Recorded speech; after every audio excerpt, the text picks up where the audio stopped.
Bapak, Ibu, saudara-saudari terkasih, selamat pagi. Mari dengan sukacita kita bersama-sama memuji dan mendengarkan firman Tuhan. Selamat beribadah, Tuhan Yesus memberkati. Bapak, Ibu, Saudara, anggota jemaat dan simpatisan GKI Pondok Indah, selamat pagi. Mari kita memulai ibadah online GKI Pondok Indah Minggu 2 Januari 2022 yang dilayani oleh Penatua Alexardo Cesario Saragi. Mohon perhatian untuk pokok-pokok warta minggu ini. 1. Persembahan syukur akhir tahun.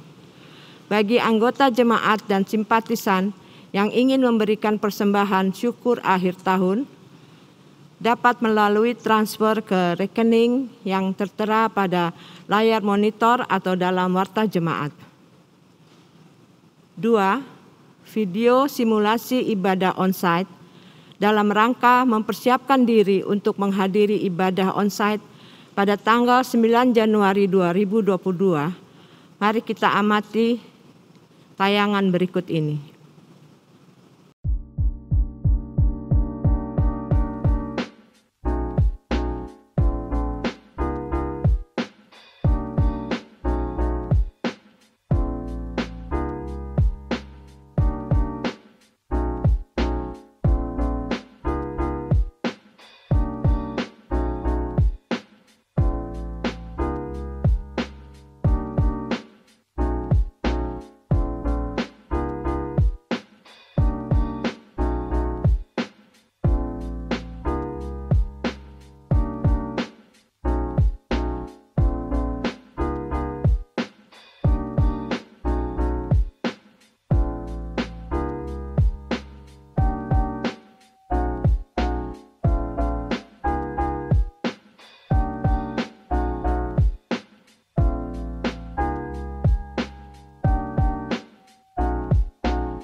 Tiga, proses kependetaan Penatua Alexardo Cesario. Puji syukur patut kita panjatkan kepada Yesus Kristus, Sang Kepala Gereja, jika pada hari Kamis 16 Desember 2021, GKI Pondok Indah telah menerima surat rekomendasi dari Badan Pekerja Majelis Sinode BPMS GKI untuk kelanjutan proses kependetaan dari Penetua Alexardo Cesario Saragi. Majelis Jemaat GKI Pondok Indah telah melaksanakan evaluasi terhadap Penetua Alexardo yang telah menjalani tahap orientasi sejak 30 Agustus 2020 dan memutuskan untuk melanjutkan proses kependetaan dalam diri yang bersangkutan. Kesiapan calon dan jemaat telah dievaluasi oleh BPMK GKI Klasis Jakarta II dan BPM SW GKI SW Jawa Tengah. Dalam perlawatan mereka kepada Majelis GKI Pondok Indah pada Jumat 5 November 2021 dan dilaporkan kepada BPMS GKI yang berbuah surat rekomendasi tersebut. Sehubungan dengan kelanjutan proses kependetaan dari Penetua Alexardo Cesario Saragi, maka Majelis Jemaat perlu memberitahukan rencana pemanggilan terhadap yang bersangkutan sebagai calon pendeta GKI Pondok Indah kepada anggota Sidi Jemaat GKI Pondok Indah agar dapat turut mendoakan dan mempertimbangkannya sesuai dengan tata gereja dan tata laksana GKI pasal 112. Jika ada keberatan dari anggota Sidi Jemaat terhadap rencana pemanggilan tersebut, dapat menyampaikannya secara tertulis kepada Majelis Jemaat GKI Pondok Indah dengan mencantumkan nama dan alamat yang jelas serta dibubuhi tanda tangan atau cap ibu jari paling lambat Minggu 9 Januari 2022. Atas perhatian dan dukungan doanya, Majelis Jemaat GKI Pondok Indah menyampaikan terima kasih. Kiranya Yesus Kristus Sang Kepala Gereja memberkati pelayanan kita bersama. Demikian pokok warta minggu ini. Warta selengkapnya dapat dibaca dalam e-warta melalui media sosial GKI Pondok Indah. Mari bersaat teduh sebelum memulai ibadah.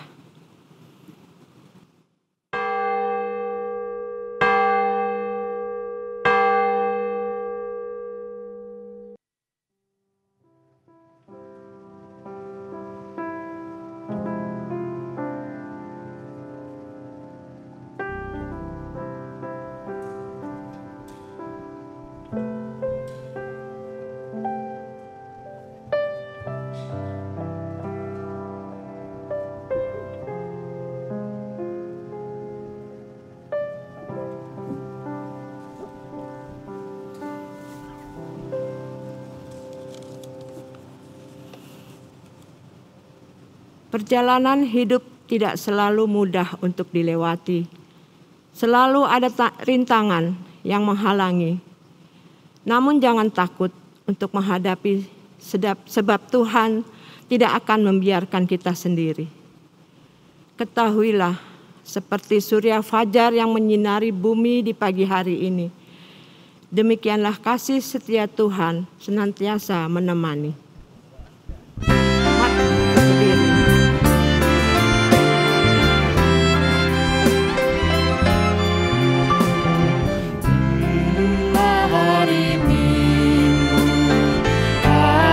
Tuhan yang kudus, semua orang percaya bergegas datang ke rumah-Nya.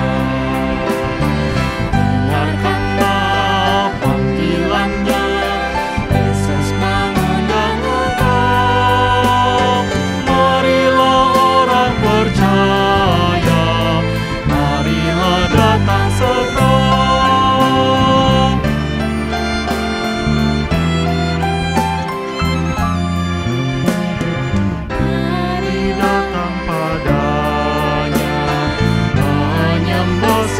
Sujud, mari datang bersyukur atas kasih karunia-Nya. Dengarkanlah panggilan-Nya,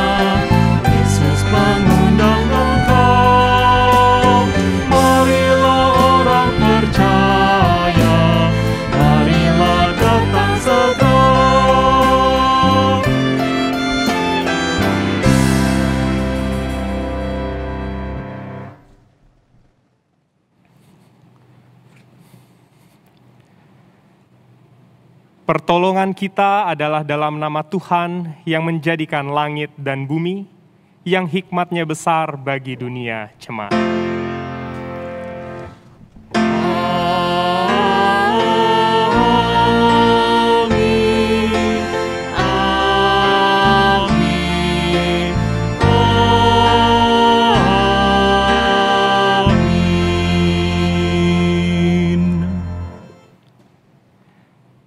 Kasih karunia dan damai sejahtera dari Allah menyertai saudara sekalian. Dan beserta saudara juga.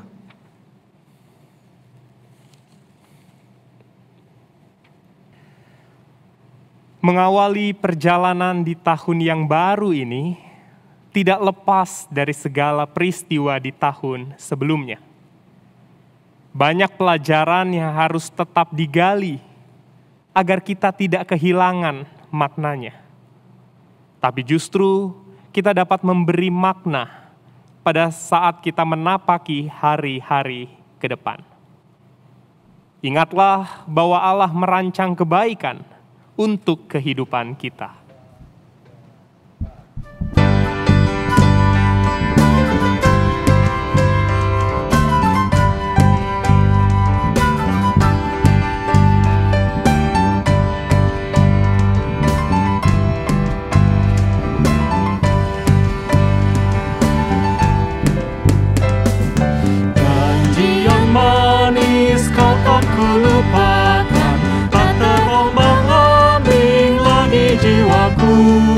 Walau lembah hidupku penuh awan, nantikan cerahlah langit di atasku.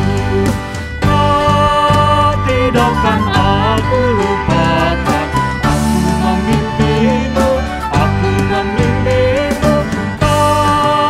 tidakkan aku lupakan, aku penolongmu, yakinlah teguh.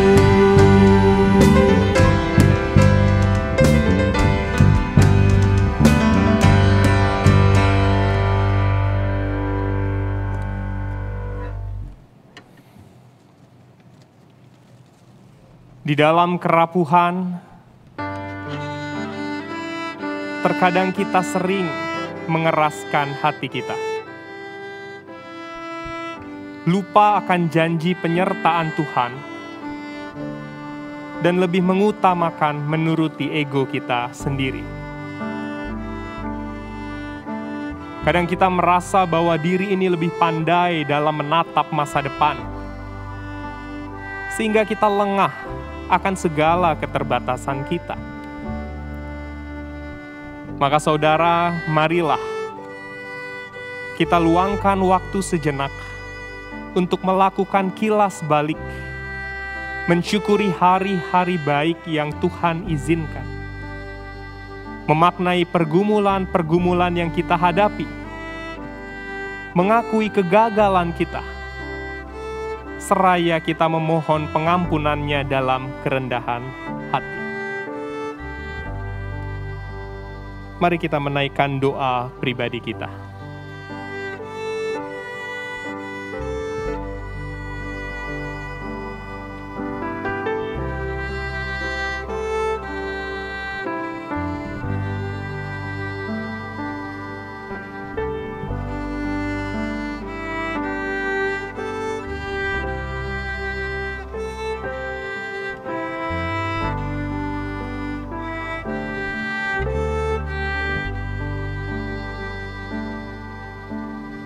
Tuhan, ampuni kami atas kebebalan hati kami. Seringkali kami lupa diri akan jalan Tuhan. Dan seringkali pula kami lebih memilih untuk menentukan jalan kami sendiri.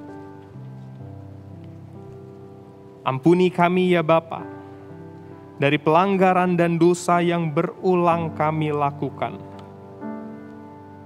Baharuilah kami di dalam Yesus Sang Penebus. Amin. Jemaat diundang untuk bangkit berdiri.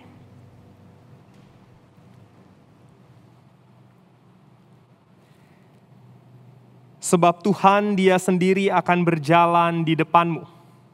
Dia sendiri akan menyertai engkau. Dia tidak akan membiarkan engkau dan tidak akan meninggalkan engkau. Janganlah takut dan janganlah patah hati. Demikianlah berita anugerah dari Allah.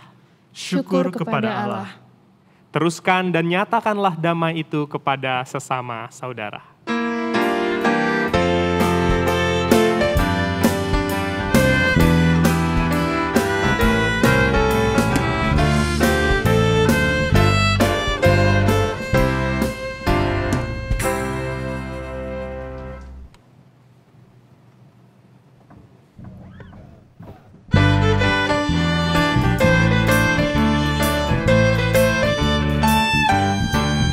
Diberikan hidung baru oleh Yesus Tuhanku. Irama lagu paling mulia, hidung kasih yang merdu. Hatiku bersukacitalah, bersukacitalah, bersukacitalah. Hatiku bersukacitalah di dalam Yesus Tuhanku.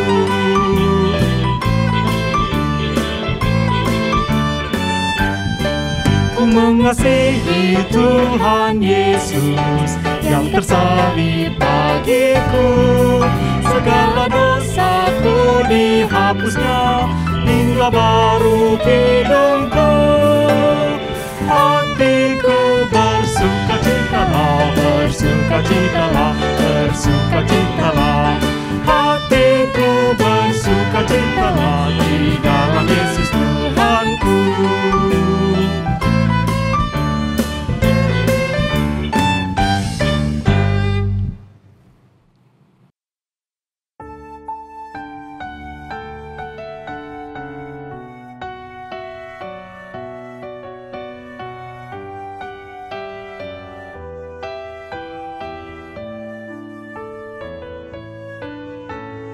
Siapakah di antara kamu yang karena rasa khawatirnya dapat menambahkan satu hasta saja kepada jalan hidupnya?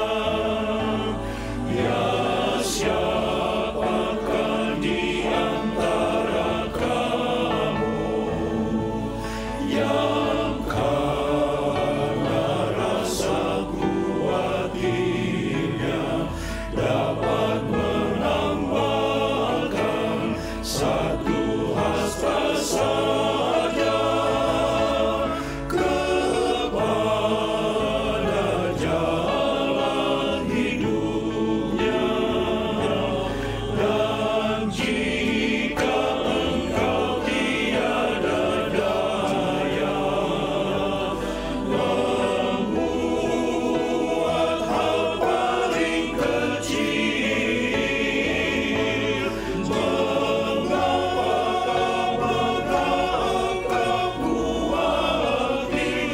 mengapa khawatir perkara yang besar? Mengapa khawatir perkara yang besar?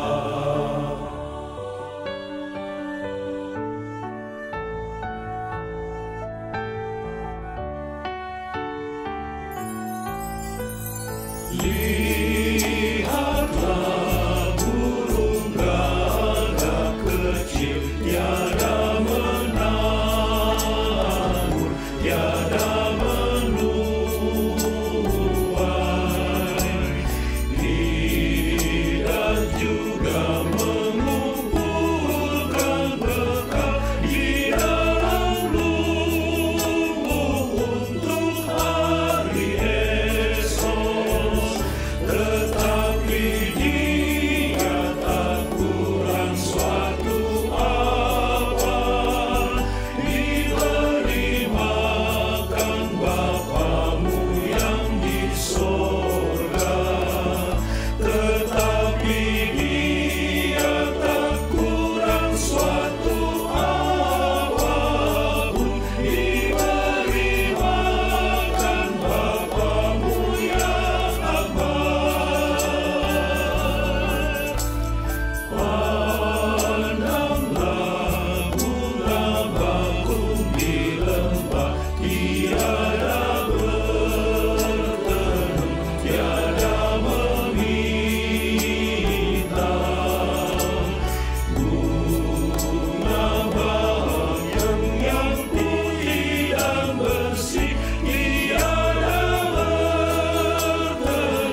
Mari Bapak Ibu Saudara, sebelum kita membaca dan merenungkan sabda Allah, kita bersatu di dalam doa. Mari kita berdoa.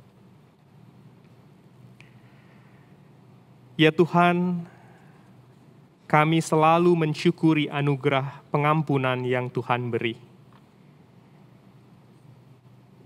Kami kerap tak sadar kala kami berjalan dengan Tuhan. Kami kerap tak sadar kala kami seharusnya bergantung hanya kepada Tuhan saja.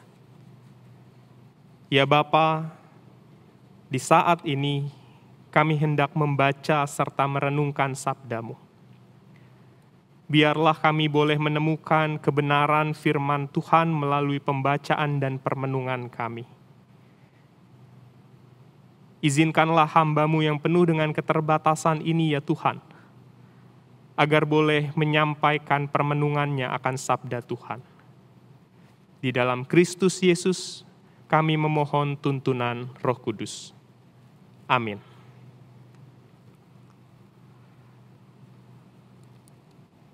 Pembacaan Alkitab pada hari ini diambil dari Yeremia pasal yang ke-29, ayatnya yang ke-8 hingga ayat yang ke-14. Yeremia pasal 29 ayat 8. Sungguh beginilah firman Tuhan semesta alam Allah Israel. Janganlah kamu diperdayakan oleh nabi-nabimu yang ada di tengah-tengahmu dan oleh juru-juru tenungmu. Dan janganlah kamu mendengarkan mimpi-mimpi yang mereka mimpikan. Sebab mereka bernubuat palsu kepadamu demi namaku. Aku tidak mengutus mereka. Demikianlah firman Tuhan. Sebab beginilah firman Tuhan, apabila telah genap 70 tahun bagi Babel, barulah aku memperhatikan kamu. Aku akan menepati janjiku itu kepadamu dengan mengembalikan kamu ke tempat ini. Sebab aku ini mengetahui rancangan-rancangan apa yang ada padaku mengenai kamu. Demikianlah firman Tuhan, yaitu rancangan damai sejahtera, dan bukan rancangan kecelakaan, untuk memberikan kepadamu hari depan yang penuh harapan. Dan apabila kamu berseru dan datang untuk berdoa kepadaku, maka aku akan mendengarkan kamu. Apabila kamu mencari aku, kamu akan menemukan aku. Apabila kamu menanyakan aku dengan segenap hati, aku akan memberi kamu menemukan aku. Demikianlah firman Tuhan. Dan aku akan memulihkan keadaanmu dan akan mengumpulkan kamu dari antara segala bangsa dan dari segala tempat kemana kamu telah kucerai beraikan. Demikianlah firman Tuhan, dan aku akan mengembalikan kamu ke tempat yang dari mana aku telah membuang kamu. Demikianlah firman Tuhan, berbahagialah kita yang mendengarkan, menghayati dan menjadi pelaku firman dalam kehidupan keseharian. Haleluya.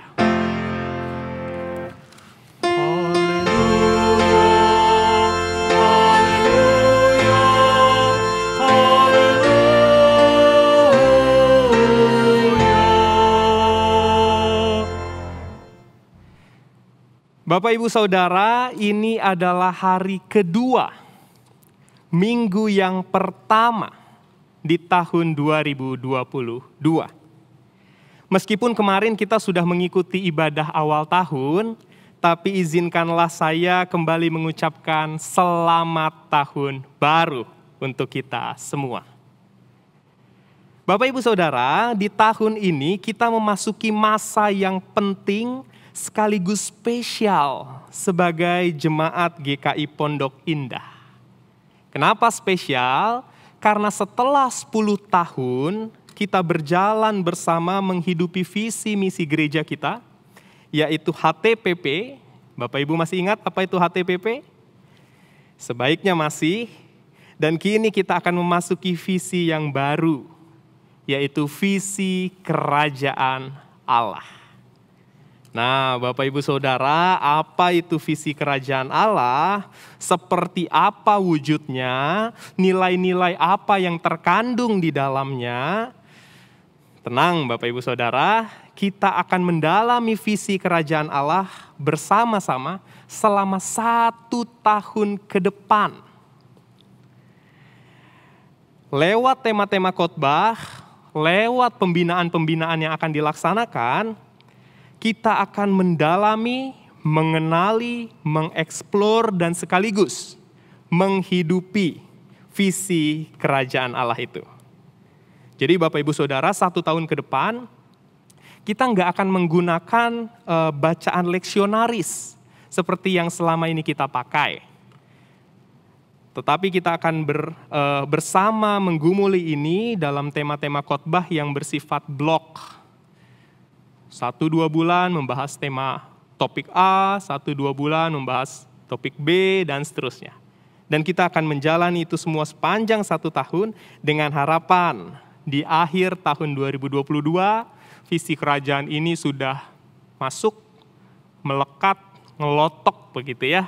Dan kita sudah benar-benar menghidupi apa yang dimaksud dengan visi kerajaan Allah. Nah Bapak Ibu Saudara, mengawali babakan yang baru ini, kita pertama-tama disuguhkan dengan sebuah bacaan yang menarik. Bacaan ini mengisahkan tentang rumah dan tanah asing atau pembuangan. Nah, ketika kita bicara rumah, satu kutipan yang sering kali muncul adalah home sweet home. Rumahku, istanaku, tidak ada tempat selain rumah, dan berbagai kutipan lainnya tentang rumah. Saya ingin mengajak Bapak Ibu Saudara membayangkan pada saat ini. Bagaimana jika kita berada jauh dari rumah? Apa yang ada di perasaan kita? Bukan jauh dalam rangka berlibur, tetapi jauh dalam rangka dibuang. Wah, tentu mungkin tidak semua kita bisa membayangkannya, karena mungkin tidak semua kita pernah mengalaminya. Berada di tempat asing, di tempat yang betul-betul kita tidak tahu, rumah kita hilang, harta kita hilang, sanak saudara tercerai-berai, kita nggak kenal siapa-siapa, bahkan kemungkinan juga kita dengan anak kita dengan pasangan kita, orang tua kita terpisah di tempat yang asing. Bagaimana perasaannya? Apa yang ada di pikiran saudara? Bacaan yang menjadi permenungan kita hari ini Bapak Ibu Saudara adalah sebuah surat. Surat yang sangat penting dari seorang nabi bernama Yeremia. Surat yang dikasih ke orang-orang buangan di Babel. Jadi kalau kita baca Bapak Ibu surat Yeremia secara keseluruhan, di sana itu kita bakal melihat surat ini berisi harapan, surat ini berisi penghiburan. Buat siapa? Tentu saja buat mereka yang kehilangan rumah mereka, yang kehidupannya tebolak-balik, yang dari berkuasa jadi bukan siapa-siapa karena di tanah asing, jadi orang yang terlantar. Saya yakin meskipun kita nggak punya konteks yang persis seperti orang-orang buangan ini, tapi ada banyak nilai-nilai yang bisa kita petik dan bisa kita jadikan pegangan untuk menjalani kehidupan di tahun 2022 ini. Tapi Bapak Ibu Saudara, supaya kita bisa tahu kenapa surat ini penting, kita harus tahu dulu nih, latar belakangnya itu seperti apa sih? Kok bisa dibuang? Yeremia nih siapa? Siapa yang membuang? Begitu ya. Kita lihat satu persatu. Yang pertama Bapak Ibu, Yeremia adalah seorang nabi. Nah, apa itu nabi? Mungkin kita berpikir ya bahwa nabi itu adalah orang yang mampu meramalkan masa depan. Melihat jauh ke depan apa yang akan terjadi.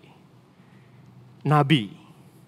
Tapi sebetulnya Bapak Ibu, pandangan itu tidak sepenuhnya salah, cuman lebih tepatnya nih, kalau kita analogikan, nabi itu seperti burung kenari di tanah tambang batu bara. Maksudnya gimana tuh? burung itu memberikan peringatan ketika bahaya itu akan datang. Para nabi Israel kuno kala itu kira-kira perannya seperti itu. Mereka dipilih Tuhan, diutus Tuhan, buat apa? Buat memperingatkan orang-orang kalau mereka itu sudah jalan jauh dari jalan yang Tuhan tentukan. Jadi sifatnya itu tuh kayak pembawa peringatan. Disemprit gitu ya pakai piliwit. Nah, itu tugas nabi. Yeremia, dia adalah nabi Tuhan yang bernubuat di masa pemerintahan raja-raja Yehuda yang terakhir. Sekitar abad ke-6 sebelum Masehi. Nah, kalau Bapak Ibu ingat, kerajaan Israel kuno itu kan kebagi jadi dua. Efraim di utara, Yehuda di selatan. Nah, Yeremia ini berasal dari Efraim. Tapi Tuhan ngirim dia ke Yehuda, ke selatan, untuk bernubuat di Yerusalem, ibu kotanya, tempat pusat kerajaan, tempat bait Allah. Jadi ya, Yeremia dari atas nih, dari utara, diutus Tuhan untuk bernubuat ke selatan. Di selatan, Yeremia ini orang asing. Dia dari atas kok, orang luar lah. Udah mah orang luar, masih muda pula, tapi Tuhan pilih dia. Tuhan pakai dia. Untuk kita bisa bayangin ya Bapak Ibu ya, Yeremia ini kalau saat ini itu kayak pemuda yang berasal dari pedesaan, dari Parakan Salak misalnya di Sukabumi sana ya. Lalu diutus Tuhan buat datang ke gedung parlemen. Di gedung parlemen, dia harus bicara tentang kebenaran dari Tuhan. Bayangin, ini orang siapa nih dari luar sana, masih muda juga, tapi pas bagian ini sih dia udah gak semuda itu ya. Orang desa datang ke parlemen, mau ngomong apa? Tentu bukan tugas yang mudah. Tapi di saat yang bersamaan Tuhan bilang, jangan khawatir, aku menyertai engkau, aku bersamamu. Nah, spesifik bagian surat yang tadi kita baca adalah surat Yeremia ke orang Ibrani yang diasingkan di Babel. Atas nama Tuhan, Yeremia itu menegur orang-orang yang gak mengikuti hukum Tuhan.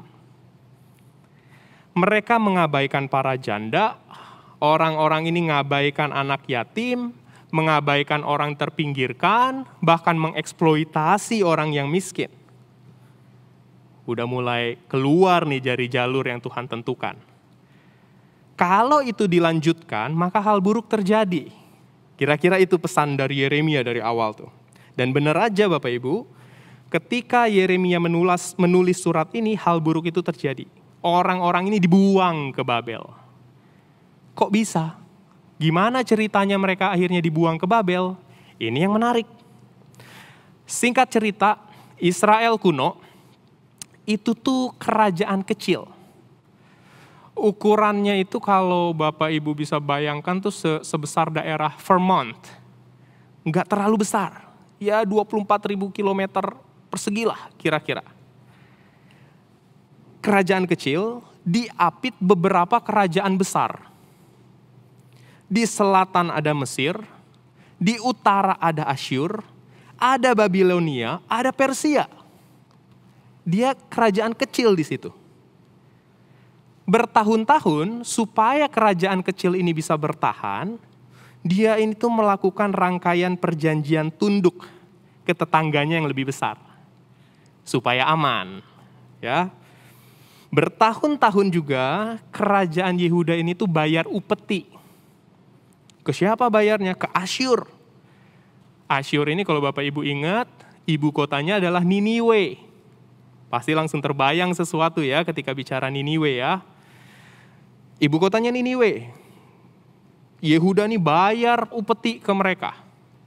Upeti ini tuh bahasa sopannya dari uang aman. Jatah preman begitu ya. Mereka bayar bertahun-tahun supaya apa? Supaya aman. Cilakanya keadaan berubah.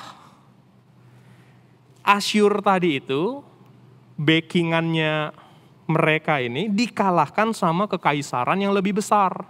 Kekaisaran yang lebih jahat.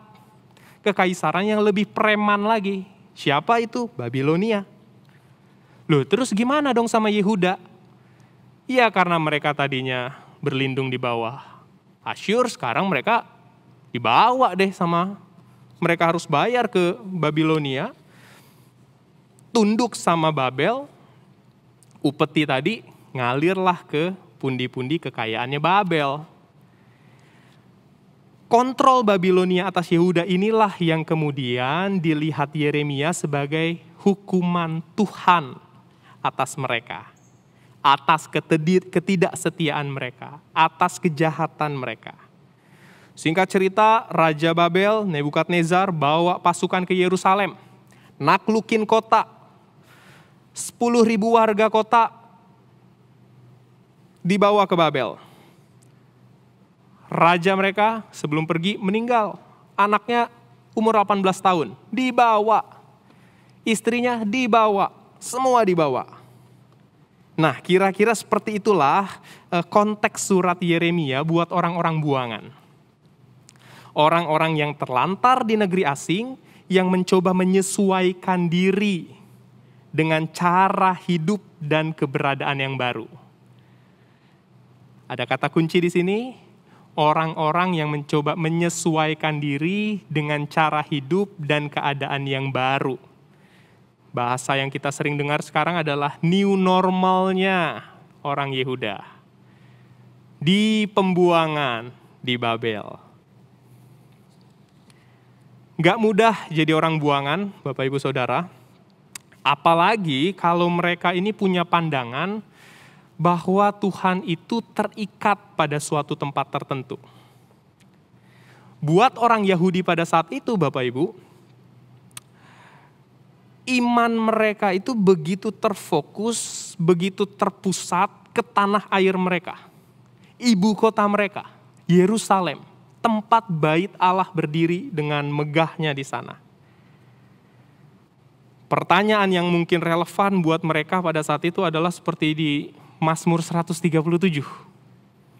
Bagaimanakah kita menyanyikan nyanyian Tuhan di negeri asing? Gimana nih kita mau nyembah Tuhan, tapi di negeri asing?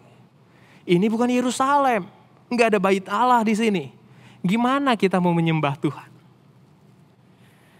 Di tengah situasi yang menyebalkan itu, Bapak Ibu, ada lagi nabi-nabi palsu yang bilang kalau penderitaan mereka itu nggak akan lama.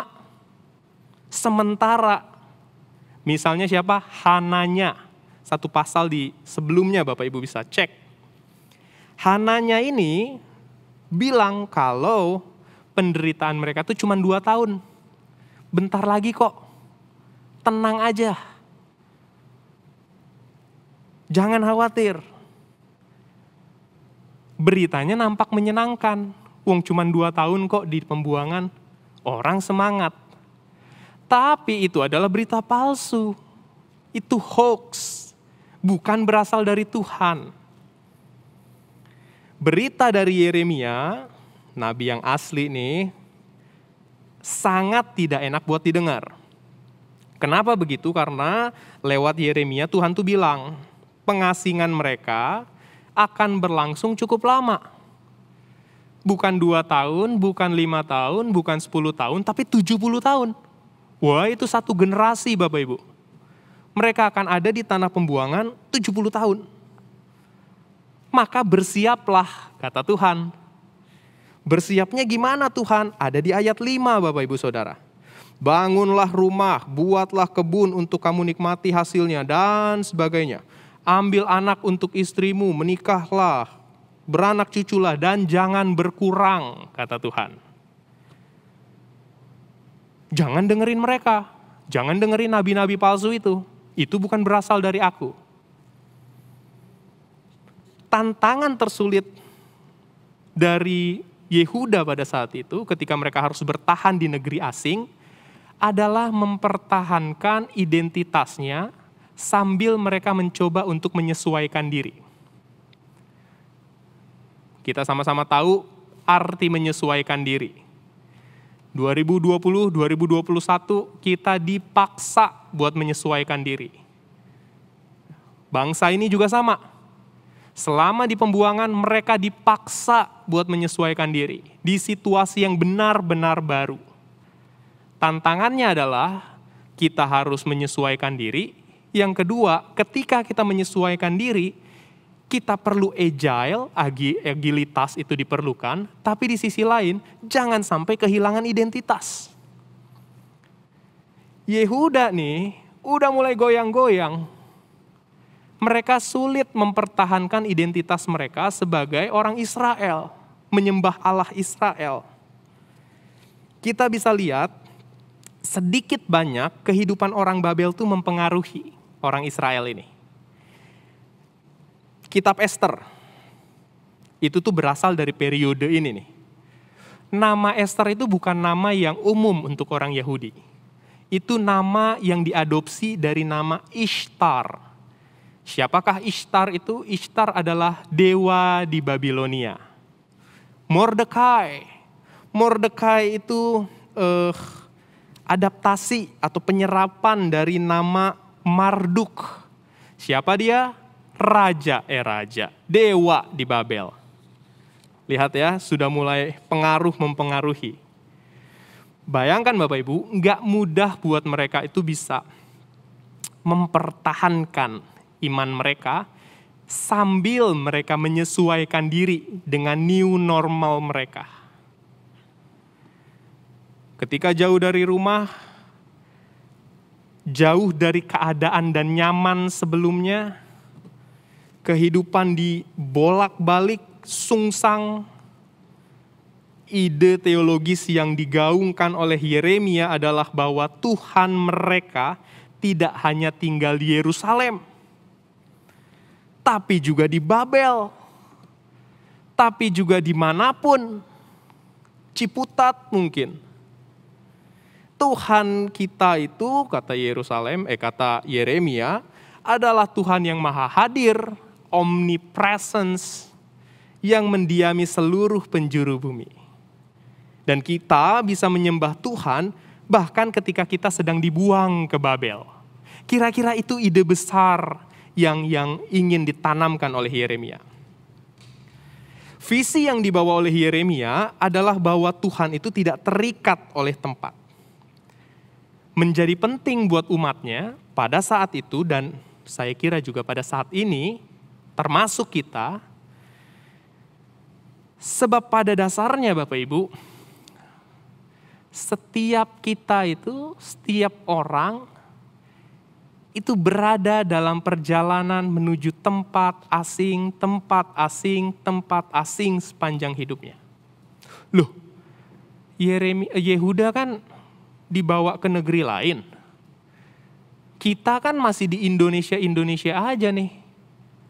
Negeri asingnya di sebelah mana? Mungkin kita tidak berpindah negeri seperti bangsa ini, tapi kita berpindah kehidupan. 2020 banyak orang hidupnya berubah. Menjadi lebih baik, menjadi lebih buruk. Banyak orang berbeda. Menyesuaikan diri dengan kehidupan yang sebegitu berubahnya karena virus yang tak terlihat itu. Kita selalu dibawa ke tempat yang baru, suasana yang baru, kondisi yang baru. Setiap hari kita selalu memasuki tempat yang tidak kita ketahui sebelumnya.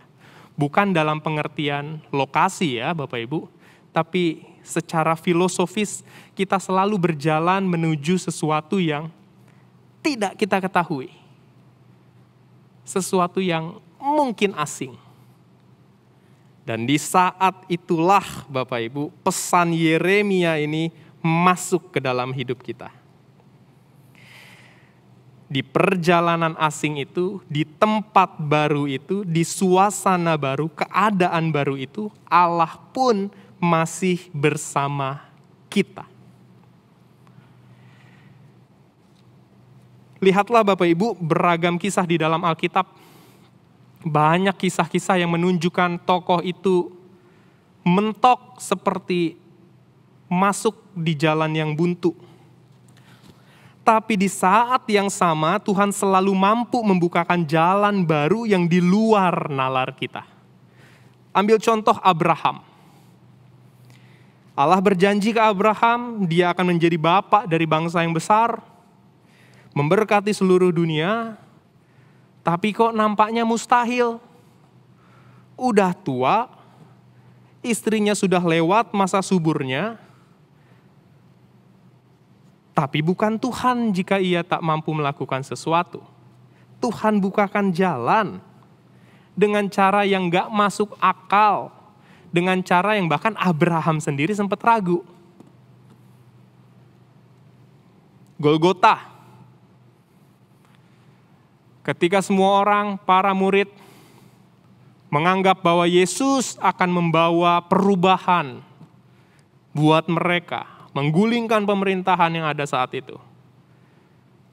Yang mereka dapati, Yesus mati di atas kayu salib. Hening, sepi, mungkin kecewa. Tapi lihatlah, Tuhan belum selesai. Dia bangkit, dia naik, dia mengutus rohnya, dan ia masih berkarya hingga saat ini. Dan itulah Bapak Ibu Saudara, kabar baik yang kita terima hari ini. Di awal tahun 2022. Di tengah perjalanan kita, penjelajahan kita, langkah kita memasuki hari yang baru di 2022, tahun yang asing, yang tak seorang pun tahu apa yang akan terjadi di tahun ini, tidak peduli perubahan apa yang kita telah hadapi dan akan kita hadapi, kesulitan apa yang menanti di depan sana, satu hal yang pasti, Tuhan belum selesai.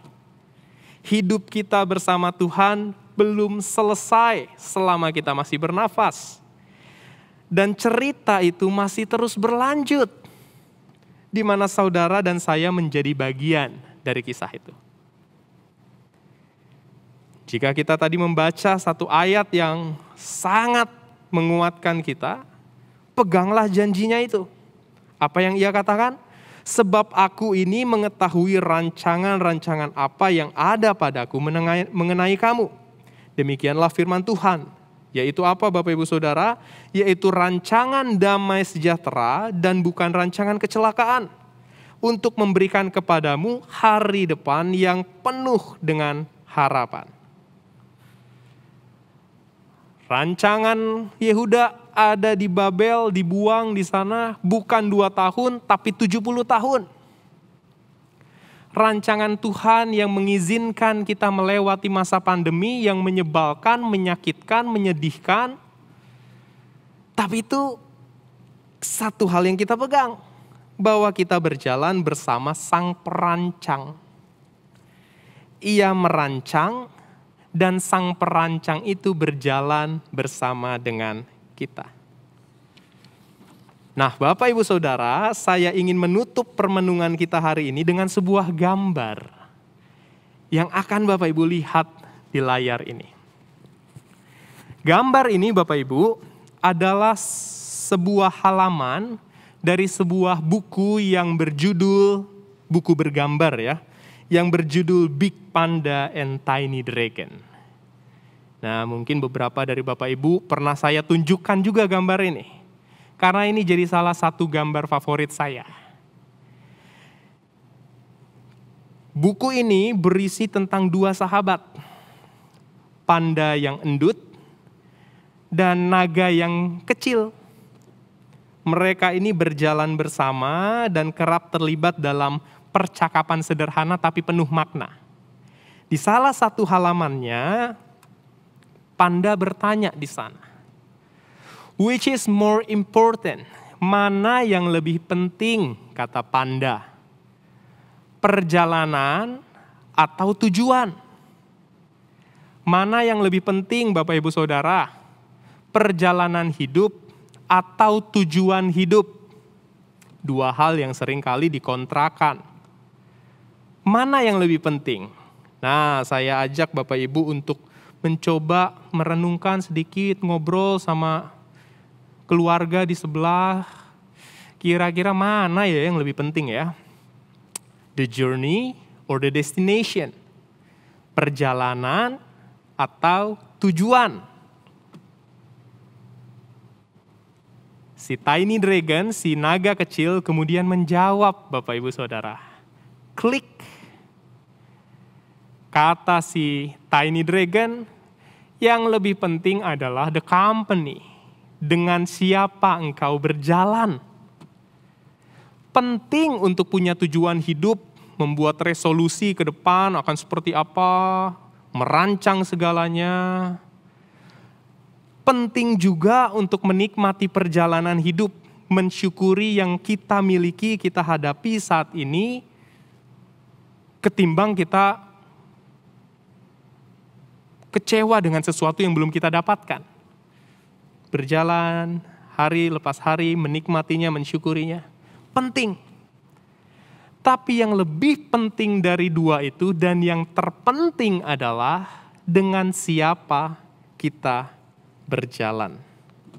Apakah kita berjalan bersama dengan Sang Perancang sejati, atau kita berjalan dalam pengertian kita sendiri?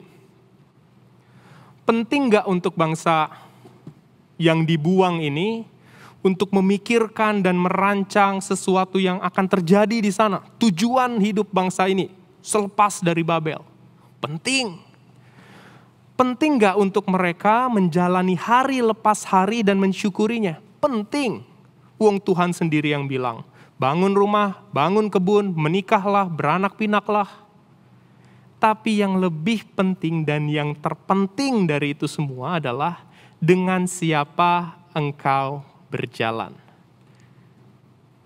Bangsa ini, bangsa yang tidak setia ini, yang jelei ini, dibuang ke Babel, tapi Tuhan tidak meninggalkan mereka. Tuhan berjalan bersama dengan mereka. Maka Bapak Ibu Saudara, kiranya di awal tahun 2022 ini, kita bisa membayangkan tujuan hidup ke depan, menjalani hari lepas hari, tapi yang terpenting dari keduanya adalah menyadari bahwa kita berjalan bersama dengan Sang Perancang yang merancang untuk kebaikan kita.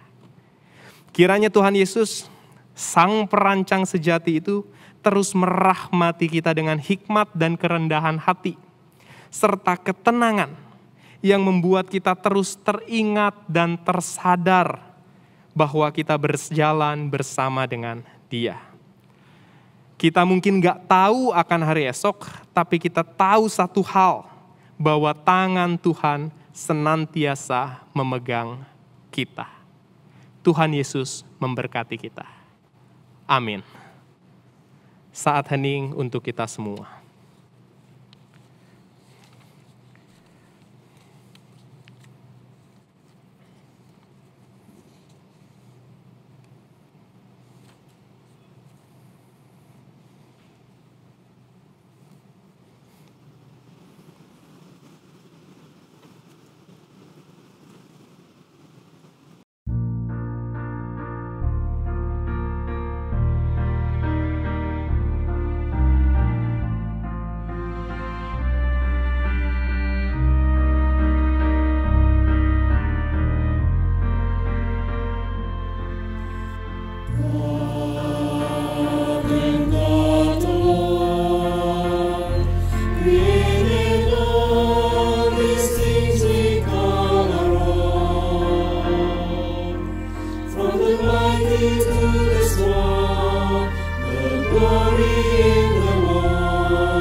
God in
Marilah kita mengakui iman percaya kita dengan mengikrarkan pengakuan iman rasuli.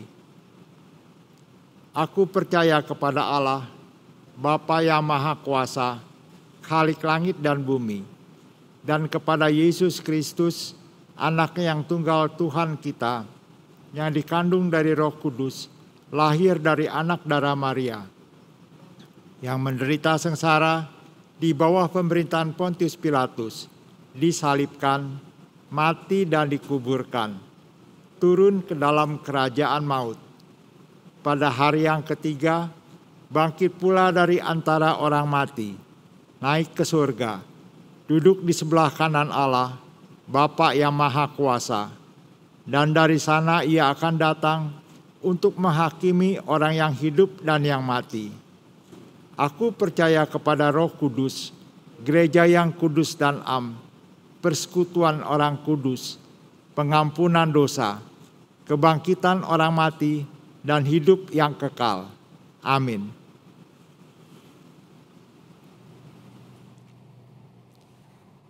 Jemaat Tuhan, mari bersama kita menaikkan doa syafaat kita. Mari kita bersatu di dalam doa. Ya Allah yang rahmani, Allah yang maha hadir, Allah yang menggandeng tangan kami senantiasa. Kami bersyukur ya Bapa, jika di awal tahun 2022 ini, kami boleh mengawalinya dengan beribadah bersama dengan keluarga kami.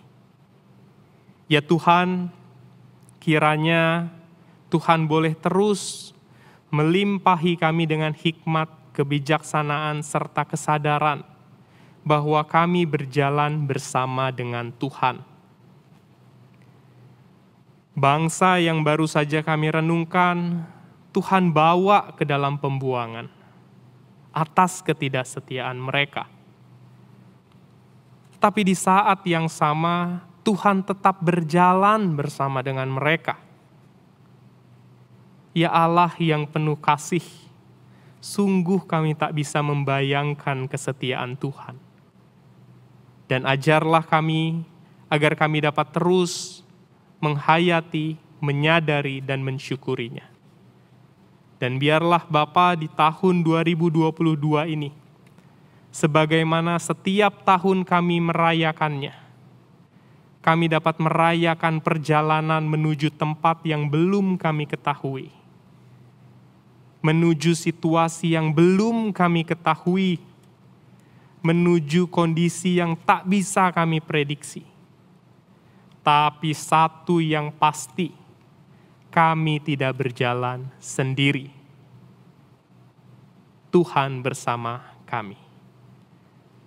Berkatilah gereja-Mu ini ya Tuhan, Jemaat GKI Pondok Indah, agar melaluinya umat-Mu boleh terus merasakan kehadiran Tuhan.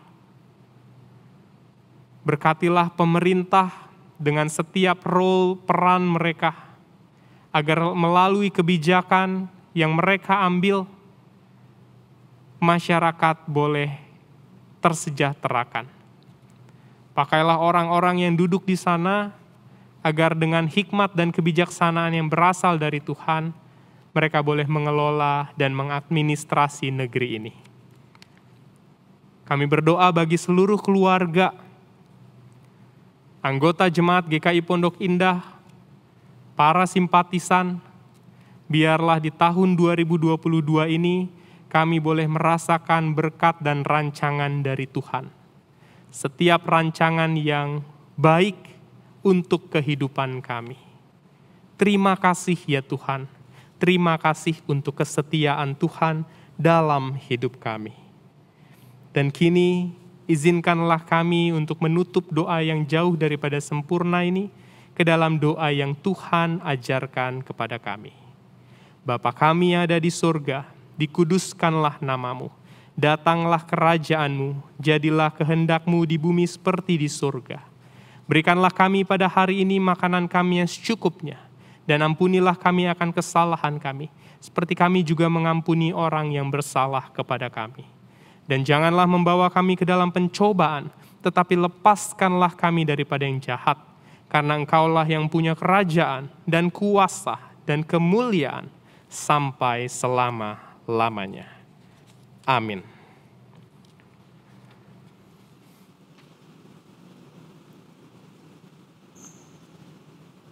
Selagi dicobai dengan berat dalam pelbagai penderitaan, sukacita mereka meluap, dan meskipun mereka sangat miskin, namun mereka kaya dalam kemurahan. Aku bersaksi bahwa mereka telah memberikan menurut kemampuan mereka, bahkan melampaui kemampuan mereka. 2 Korintus 8 ayat 2 dan 3. Jemaat dapat memberikan persembahan melalui scan QR Code yang tertera pada layar, atau melalui transfer bank ke rekening GKI Pondok Indah.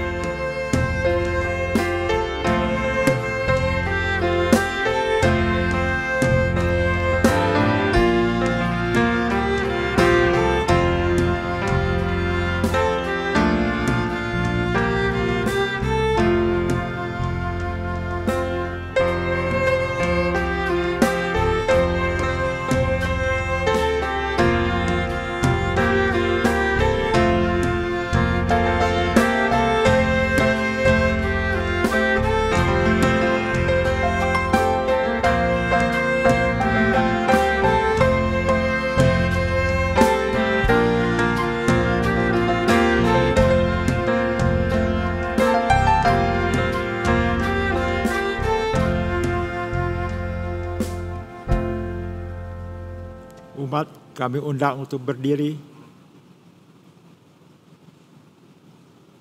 Mari kita bersatu dalam doa. Puji syukur untuk kebaikan Tuhan yang tidak pernah habis-habisnya. Kebaikannya sungguh nyata, sebab segala kejadian hidup kita tidak lepas dari kebaikan Tuhan. Dan pada pagi ini, ajarkan kami untuk menyenangkan hati Tuhan, memberikan persembahan syukur dengan bersuka cita. Terimalah Tuhan persembahan syukur ini. Di dalam Kristus Yesus kami berdoa. Amin.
Saudaraku, Tuhan tidak pernah menjanjikan hidup yang selalu indah.